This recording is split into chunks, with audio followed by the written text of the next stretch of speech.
இது என்னோட மனசுக்கு ரொம்ப நெருக்கமான படம். பயத்தில் நாங்கள் நடிக்கவே தேவையில்லை, ஆட்டோமேட்டிக்காக பல்லெல்லாம் டைப் அடிச்சுட்டு தான் இருந்தது. எல்லாம் அவரை பார்த்து நடிக்கிட்டே வாங்க அப்படின்னு ஆல்ரெடி நடிக்கிட்டு தாங்க இருக்கானுங்க. இந்த படம் ஃபர்ஸ்ட் ஆரம்பிக்கும் போது ஒரு க்ரௌட் ஃபண்டிங்கில் தான் ஆரம்பித்தோம். மெட்ராஸ்க்கு அப்புறம் எனக்கு வர ஒரு பெரிய ரிலீஸ். எல்லாருக்கும் வணக்கம். டார்லிங் 2 இந்த படம் வந்து ஒரு நாள் இவர் ராகேஷ் அண்ணன் கூப்பிட்டு சதீஷ்னன் ஒரு ஃப்ரெண்டு ஒருத்தர் கதை சொல்கிறாரு, போய் கேட்டுவாங்க, பிடிச்சிருந்தா பண்ணுங்க அப்படின்னாரு. நானும் முனிஷ்கான் தான் ஒன்றா கதை கேட்டோம். இன்றைக்கி இருக்கிற அந்த ட்ரெண்டில் இருந்துச்சு கதை. சரி, இப்படி ஒரு படம் நடிக்கணும்னு ஆசையாக இருந்துச்சு, அப்படின்னு நடிச்சிருக்கோம். இந்த படம் வந்து இந்த ஃப்ரெண்ட்ஷிப்பை வந்து ரொம்ப ஸ்ட்ராங்காக சொல்லியிருக்கு. அதை தாண்டி இந்த விளையாட்டு வினையாகம்னு சொல்லுவாங்க, ஃப்ரெண்ட்ஸுக்குள்ளே விளையாடுறது எவ்வளோ பெரிய விபரீதமாகிறதுன்ற ஒரு முக்கியமான விஷயத்தை இந்த படத்துக்குள்ளே சதீஷ் சந்திரசேகர் வச்சுருக்காரு.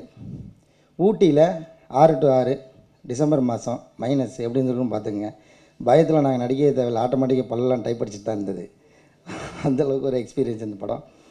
இவ்வளோ பெரிய லான்ச் ஆகிருக்குன்னா அதுக்கு முக்கியமான காரணம் ஸ்டுடியோ கிரீன். ரொம்ப நல்ல ஒரு எக்ஸ்பீரியன்ஸ் இந்த படத்தில் நடித்தது. எல்லாருக்கும் நன்றி. வணக்கம் எல்லாருக்கும். மெட்ராஸில் ஜானியாக பார்த்துருப்பீங்க. இந்த படத்தில் வந்து பாலாஜின்னு ஒரு கேரக்டர் பண்ணியிருக்கேன். என்னால் முடிஞ்ச அளவுக்கு ஒரு சின்ன ஷார்ட் டைமில் சின்னதாக ஒரு ஒர்க் பண்ணியிருக்கேன். நீங்கள் எல்லாருமே சப்போர்ட் பண்ணுவீங்கன்னு நினைக்கிறேன். மீடியாவுக்கு ரொம்ப தேங்க்ஸ் பண்ணணும். ஏன்னா மெட்ராஸ் ஜானியை வந்து ரொம்ப ப்ரொமோட் பண்ணீங்க. இந்த இடத்துல உங்களுக்கு ரொம்ப நன்றி சொல்லி நான் தெரிவிச்சுக்கிறேன். டார்லிங் 2 வந்து ஒரு புது எக்ஸ்பீரியன்ஸாக இருந்துச்சு. சூப்பரான ஒரு குரூ கூட நடிச்சது. படம் சூப்பராக வந்திருக்கு. மெயின் தேங்க்ஸ் டு வந்து ஞானவேல் ராஜா சாருக்கு. ஏன்னா அவர் எங்களுக்கு ஒரு பெரிய ஹெல்ப் பண்ணியிருக்காருன்னு நினைக்கிறேன் இது மூலிமா. Thank you so much. அனைவருக்கும் வணக்கம். டார்லிங் 2 இது பார்த்தீங்க அப்படின்னா இவங்க சொன்ன மாதிரி எல்லாம் சொல்லிட்டாங்க. ஃபைட்டு வந்து ரொம்ப ரிஸ்க் எடுத்து தான் பண்ணோம். ஏன் அப்படின்னா அன்றைக்கி மார்கழி மாதம் ஊட்டி குளிர் ஃபுல்லாக பண்ணி மாஸ்டர் சொல்கிறாரு, எல்லாம் அவரை பார்த்து நடிக்கிட்டே வாங்க அப்படின்னு ஆல்ரெடி நடிக்கிட்டு தாங்க இருக்கானுங்க, நீங்கள் சொல்லவே தேவையில்லைப்பான்னு. அந்த அளவு கஷ்டப்பட்டு நல்ல ஒரு டீம் ஒர்க் இது. கண்டிப்பாக படம் ரொம்ப நல்லா வந்திருக்கு. கண்டிப்பாக போகும். தேங்க்யூ. எல்லாருக்கும் வணக்கம். நான் லீடாக ப்ளே பண்ணுற ஃபர்ஸ்ட் மூவி இது. அண்ட் இது என்னோட மனசுக்கு ரொம்ப நெருக்கமான படம். இதை ஃபுல்லாக நாங்கள் ஊட்டியில் ஷூட் பண்ணோம். ஜாலியாக இருக்கும். இவங்கக்கிட்டேருந்து நான் ரொம்ப டெடிக்கேட்டடாக எப்படி இருக்கணும்னு கற்றுக்கிட்டேன். எல்லாம் ஜாலியாக இருப்பாங்க, ஆனால் ஷார்ட் வரும்போது லைக் 1 டேக்கில் ஃபினிஷ் பண்ணிட்டு போயிடுவாங்க. அது ஒரு மேஜிக் மாதிரி. ஸோ இவங்கக்கிட்டேருந்து நிறையா நான் கற்றுருக்கேன். ஸோ இந்த படத்தில் ஒரு ஆழமான ஒரு நட்பு இருக்குது, அண்ட் அழகான காதல், அண்ட் பயங்கரமாக நிறையா பயப்படுற மாதிரி விஷயம்லாம் இருக்கும். எல்லாருக்கும் வணக்கம். டார்லிங் 2 மெட்ராஸ்க்கு அப்புறம் எனக்கு வர ஒரு பெரிய ரிலீஸ். சதீஷ் வந்து இந்த கதை சொல்லியிருந்தார். எல்லாருமே சொன்ன மாதிரி ராகேஷ் மூலிமா தான் இந்த படம் ஃபுல்லாக ஃபார்ம் ஆச்சு. மெட்ராஸ் முடிச்சுட்டு நான் ஆஃபீஸில் இருக்கும்போது ராகேஷ் ஒரு நாள் மாதிரி ஒரு கதை இருக்குது, போய் கேளுங்க அப்படின்னாரு. கேட்டேன், ரொம்ப பிடிச்சிருந்து. ஃபஸ்ட்டு ஒரு கெஸ்ட் ரோலுக்காக தான் கூப்பிட்டுருந்தாரு. அதுக்கப்புறம் சில விஷயங்கள் நடந்தது. அதுக்கப்புறம் நம்ம இந்த ரோல் பண்ணலாம் நாங்கள், சரி ஓகேன்னு பண்ணோம்.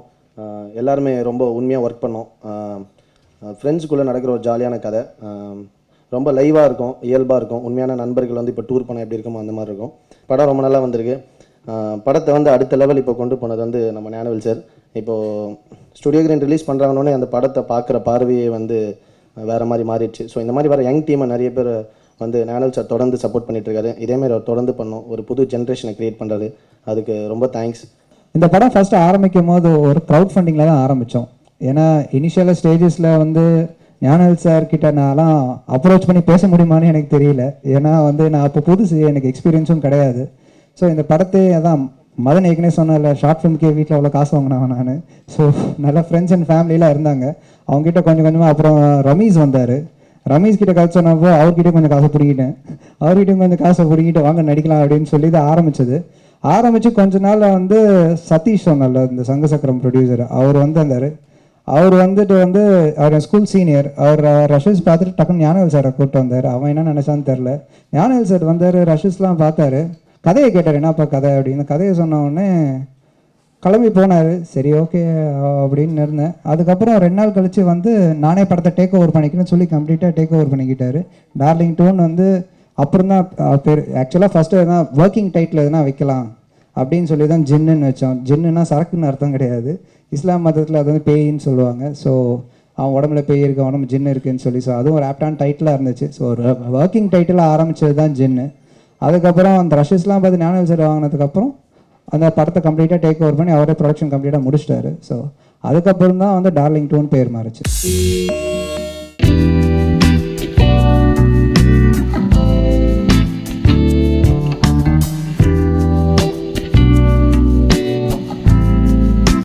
வியூவர்ஸ், நான் தான் உங்க சமையல் மந்திரம் திவ்யா பேசுகிறேன்.